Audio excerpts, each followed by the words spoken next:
On this video, let us discuss about the transatlantic slave trade.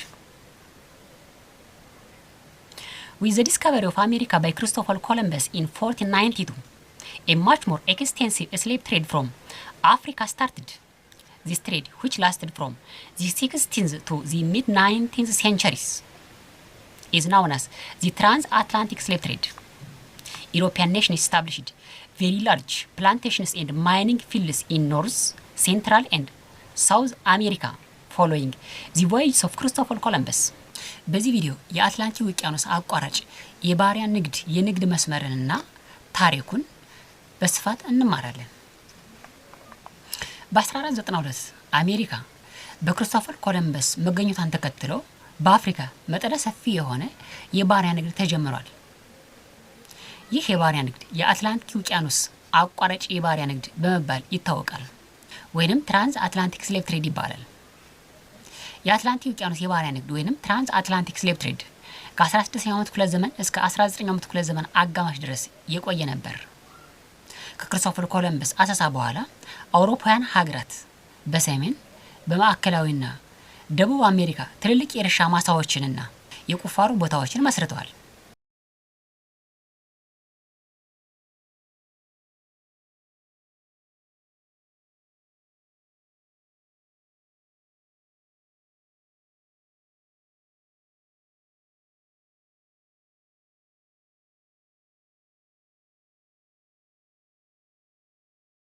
Spain was the first country to establish huge plantations and mining fields in the New World, and other European nations followed suit. The various groups of Native Americans or Amerindians, whom the Europeans call Red Indians, were decimated by unfamiliar European diseases and were brutally massacred by Europeans during the time of resistance against them. The survivors were forced to work in European plantations and mining fields under appalling conditions. Because most Amerindians or Red Indians died of European-born diseases, harsh treatments, or atrocious suppressions of rebellion. This created shortage of free labor in Europeans' plantations and mining fields. Because of this, the Europeans tried to solve the problem by enslaving white European criminals, political prisoners, and other unfortunate groups. However, the white slaves were small in number, unable to resist hardships, and died of unfamiliar tropical disease in the plantation and mining fields. At this critical point, Europeans began to look into Africa as a source of free labor or their plantations in the New World. African slaves were immune to most tropical diseases. በዚሁ አካባቢ የእርሻ ማሳንና የቁፋሮ ቦታዎችን በመመስረት ስፔን ቀዳሚዋ ስትሆን ሌሎች የአውሮፓ ሀገራት እሷን ተከትለዋታል። የደቡብ አትላንቲክና ካሪቢያን የሸንኮራ አገዳና ሌሎች እቃዎችን የማምረት ኢኮኖሚ በባሪያ ጉልበት ላይ ጥገኛ ነበር። ቀዳማይ ወይንም የአሜሪካ ተወላጅ ህዝቦች ወይንም ሬድ ኢንዲያኖች ብለው አውሮፓውያን ይጠሯቸዋል። አብዛኛዎቹ አንድም ራሳቸውን ከአውሮፓውያን ወረራ ለመታደግ በሚያደርጉት ጥረት ተገለዋል፣ አንድም አውሮፓውያን ይዘው በመጡ በሽታ አልቀዋል። የቀሩትም በአውሮፓውያን የእርሻና የቁፋሮ ቦታዎች አስከፊ በሆነ ሁኔታ ይሰሩ ነበር። በዚህ ምክንያት አብዛኛዎቹ የአሜሪካ ተወላጅ ህዝቦች ወይንም ሬድ ኢንዲያኖች በአውሮፓውያን ይዘውት በመጡት በሽታ በአሰቃቂ አያያዝ እንዲሁም አመጻቸውን በመቆጣጠር በሚደረግ ጭቆና ሞተዋል። ይህም በአውሮፓውያን የእርሻና የቁፋሮ ቦታዎች ላይ የሰው ኃይል እጥረትን ፈጥሯል። ይህን የሰው ኃይል እጥረት ችግር ለመፍታት አውሮፓውያን ነጭ ወንጀለኞችን፣ የፖለቲካ እስረኞችንና ሌሎች ባለመታደል ውስጥ ያሉ አካላትን በባርነት ተጠቅመዋል። ይሁን እንጂ እነዚህ ነጭ ባሪያዎች በቁጥር ትንሽ ናቸው። በስራም ቦታ ላይ ያለውን አስቸጋሪ ሁኔታ መቋቋም አልቻሉም። ከዚህም በተጨማሪ የሞቃታማ አካባቢ በሽታዎችንም መቋቋም አልቻሉም። በዚህም ባሪያ ለማግኘት ፊታቸውን ወደ አፍሪካ አዙረዋል።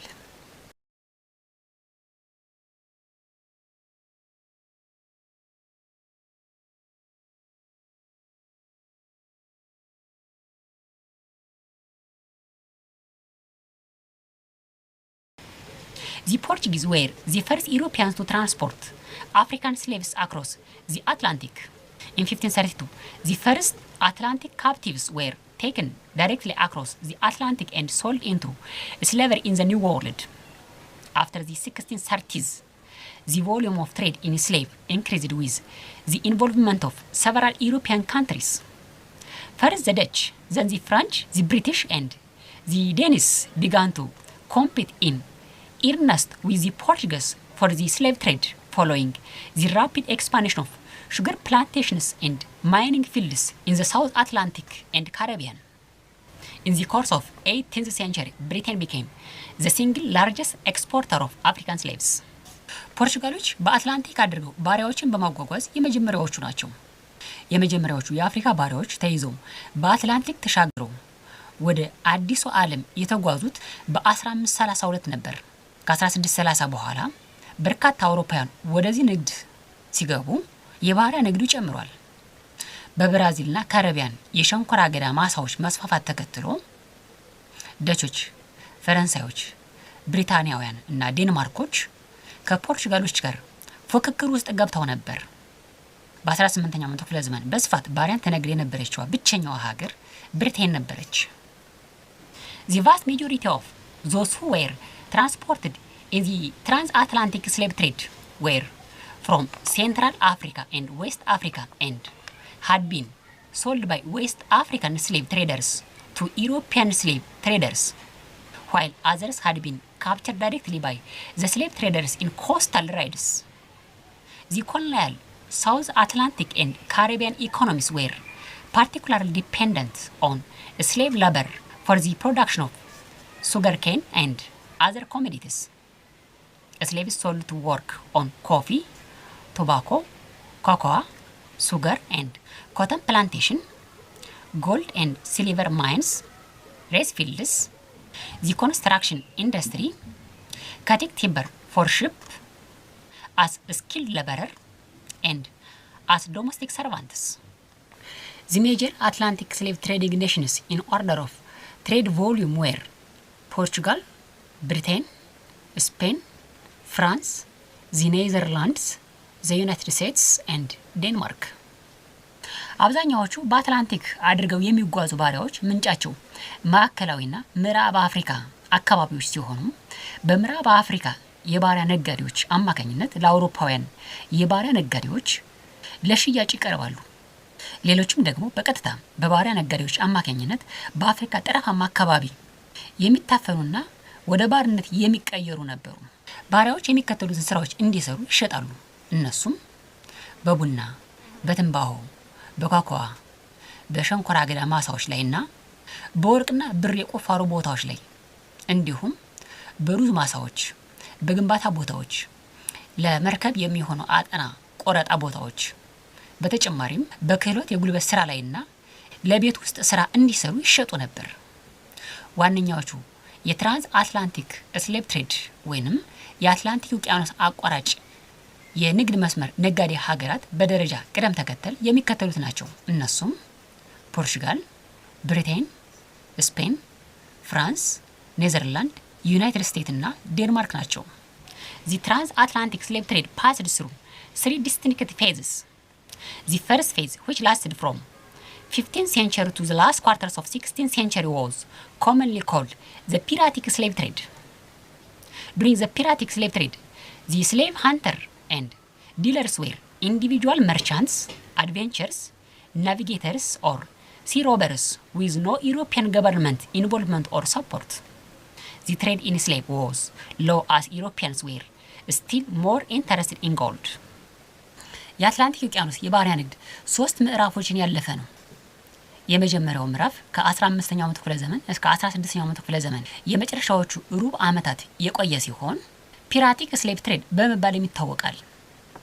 በፒራቲክ የስሌቭ ትሬድ ዘመን የባሪያ አዳኞችና ነጋዴዎች በግለሰብ ደረጃ ያሉ ነጋዴዎች፣ አሳሽ ተጓዦችና የባህር ላይ ወንበዴዎች ነበሩ። በመጀመሪያው ምዕራፍ የባሪያ ንግድ አውሮፓውያን ለወርቅ ያላቸው ፍላጎት ከፍተኛ ስለነበር የባሪያ ንግዱ እንቅስቃሴ ዝቅተኛ ነበር።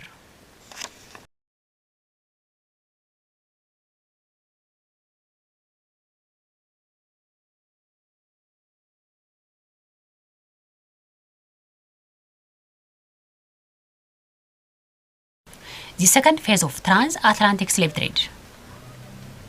The second phase, which lasted from the 1580s to the second half of the 17th century, is referred to as the monopolistic slave trade. This trade was entirely conducted by monopolistic slave trading companies.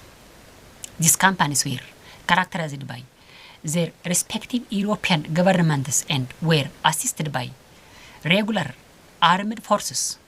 The traders penetrated deep into African interiors in order to hunt down Africans in large number or purchase war captives from African chiefs and families as slaves. The Kingdom of Congo in Angolan coastline and the slave coasts in what is now the west coast of Nigeria were the major sources of slaves. Slave merchants and chartered companies made enormous profits from the trade in African slaves. Able-bodied slaves purchased from 100 to 200 francs in Africa were sold for 1,000 up to 2,000 francs in the New World or in the continents of America. The second phase of the transatlantic slave trade is also known as the triangular trade because it formed one part of the triangular-shaped international trade network that linked the three continents of Europe, Africa, and Americas. West European merchants brought from Europe goods such as clothes, alcoholic beverages, metalwares, and firearms to Africa to exchange them for slaves. Then they transported African slaves across the Atlantic and exchanged them with plantation owners for sugar, tobacco, rum, and other products. They shipped these raw materials to West Europe and sold them at a high price. This trading system linked three continents of Europe, Africa, and the Americans. The triangular trade enabled West European nations to accumulate enormous wealth, which helped industrialize West European beginning from the 18th century. ሁለተኛው ምዕራፍ የአትላንቲክ ውቅያኖስ የባሪያ ንግድን በተመለከተ ደግሞ እንማር። ሁለተኛው ምዕራፍ የአትላንቲክ ውቅያኖስ የባሪያ ንግድ ከ1580ዎቹ እስከ 17ኛው መቶ ክፍለ ዘመን አጋማሽ የቆየ ሲሆን ሞኖፖሊስቲክ የባሪያ ንግድ በመባል ይታወቃል። በሁለተኛው ምዕራፍ የአትላንቲክ ውቅያኖስ የባሪያ ንግድ ዘመን ንግዱ ይካሄድ የነበረው ሁሉን አቀፍ በሆኑ ኩባንያዎች ወይንም የንግድ ድርጅቶች ሲሆን በየሀገራቸው መንግስታት የወታደር ኃይልም ይታገዙ ነበር። በዚህም የአፍሪካ ባሪያዎችን ለማደንና ከአካባቢው ማህበረሰብ ባሪያዎችን ለማግኘት ወደ አፍሪካ ውስጣዊ አካባቢዎች ዘልቀው ገብተዋል። ለዚህ የባሪያ ንግድ መስመር በአንጎላ ጠረፍ የኮንጎ ግዛትና ስሌቭ ኮስት ወይንም በአሁኑ የናይጄሪያ ምዕራባዊ ጠረፍ አካባቢዎች ዋነኛዎቹ የባሪያ ምንጮች አካባቢ ነበሩ። የባሪያ ነጋዴዎችና በመንግስት የሚታገዙ ኩባንያዎች ከአፍሪካ የባሪያ ንግድ እጅግ ከፍተኛ ትርፍን አጋብሰዋል ወይንም አግኝተዋል። ላብነትም አንድ ጥሩ አቋም ያለው ባሪያ በአፍሪካ ከ100 እስከ 200 ፍራንክ ሲሸጥ በአዲሱ ዓለም ወይንም በአሜሪካ አህጉራት ከ1000 እስከ 2000 ፍራንክ ይሸጥ ነበር። የአትላንቲክ ውቅያኖስ አቋራጭ የባሪያ ንግድ 3 ማዕዘን የባሪያ ንግድ በመባል ይታወቃል። ምክንያቱም አጠቃላይ የንግዱ ቅርጽ 3 ማዕዘንን በመስራት የአውሮፓ፣ የአፍሪካና የአሜሪካ አህጉራትን በቢዝነስ ስራ ያያያዘ ነበር። በዚህም የምዕራብ አውሮፓ ነጋዴዎች እንደ ጨርቅ፣ መጠጦች፣ ብረታ ብረቶችና የጦር መሳሪያዎችን ከአውሮፓ ወደ አፍሪካ በመጫን ከአፍሪካ ውስጥ በባሪያ ይቀይራሉ። ቀጥሎም ባሪያዎችን በአትላንቲክ ውቅያኖስ በማጓጓዝ ከአሜሪካ አህጉር ከእርሻ ማሳ ባለቤቶች በሸንኮራ አገዳ፣ በትንባሆና በሌሎች የግብርና ምርት ጥሬ ዕቃዎች ይቀይራሉ። ከዚህም በመቀጠል እነዚህን የግብርና ውጤቶች ጥሬ ዕቃዎች ወደ ምዕራብ አውሮፓ በመጫን በከፍተኛ ዋጋ ወይንም በውድ ዋጋ ይሸጣሉ። የዚህ ንግድ ሰንሰለት አውሮፓን፣ አፍሪካንና አሜሪካን በማያያዝ 3 ማዕዘንን የሰራ ነበር። የአትላንቲክ ውቅያኖስ የባሪያ ንግድ ምዕራብ አውሮፓውያንን ትርፋማ በማድረግ በ18ኛው መቶ ክፍለ ዘመን በምዕራብ አውሮፓ የኢንዱስትሪ መስፋፋት እገዛ ያደረገ ነበር። The third phase of the Atlantic slave trade, which was called the free trade, began in the second half of the 17th century. It was the period of consolidation and expansion of the trade. In 1689, the British government passed a law that gave every individual the right of participation in any kinds of business, including the slave trade. Increasing number of slave dealers involved in the trade on an individual basis. This incited fierce competition between the companies as well as among individual traders. The violence of enslavement and the journey to the Americas were terrible experience for African slaves. Slaves were hunted like beasts and then chained and hurried to the coastal ports, often carrying a heavy burden of ivory. Then, African slaves underwent a bitter trip on the voyage across the Atlantic, known as the Middle Passage. Perhaps as many as 1/6 of African slaves died during the journey, and their corpses were thrown into the ocean. Even in the plantations in the Americas, the hardship of African slaves was lifelong. They worked daily from dawn to dusk, often in chains. During this lifelong suffering, their owners provided them with only basic necessities, barely food enough to keep them alive and work. ሶስተኛው ምዕራፍ የአትላንቲክ ውቅያኖስ የባሪያ ንግድን ደግሞ ቀጥሎ እንመልከት። ሶስተኛው ምዕራፍ የአትላንቲክ ውቅያኖስ አቋራጭ የባሪያ ንግድ ፍሪ ትሬድ በመባል የሚታወቅ ሲሆን በ17ኛው መቶ ክፍለ ዘመን አጋማሽ ላይ ነበር የተጀመረው። ይህ ዘመን የባሪያ ንግዱ የጠበቀበትና የተስፋፋበትም ዘመን ነበር። በ1689 የእንግሊዝ መንግስት ማንኛውም ዜጋዋ በየትኛውም የንግድ እና የባሪያ ንግድን ጨምሮ የመሳተፍ መብት እንዳለው ህግ ያስተላለፈችበት ጊዜ ነበር። ይህ ሶስተኛው ምዕራፍ የአትላንቲክ ውቅያኖስ የባሪያ ንግድ በግለሰብ ደረጃ የሚደረግ የባሪያ ንግድ በቁጥር የጨመረበትም ዘመን ነበር። ይህም በኩባንያዎች እና በግል የባሪያ ንግድ ነጋዴዎች መካከል ላይ ከፍተኛ የሆነ ፉክክርን የፈጠረ ነበር። በጉልበት የሚደረግ የባሪያ ደንና ወደ አሜሪካ አህጉር የሚደረግ ጉዞ ለአፍሪካውን ባሪያዎች ዘግናኝ ነበር። ባሪያዎች በጭቃኔ ይታደናሉ።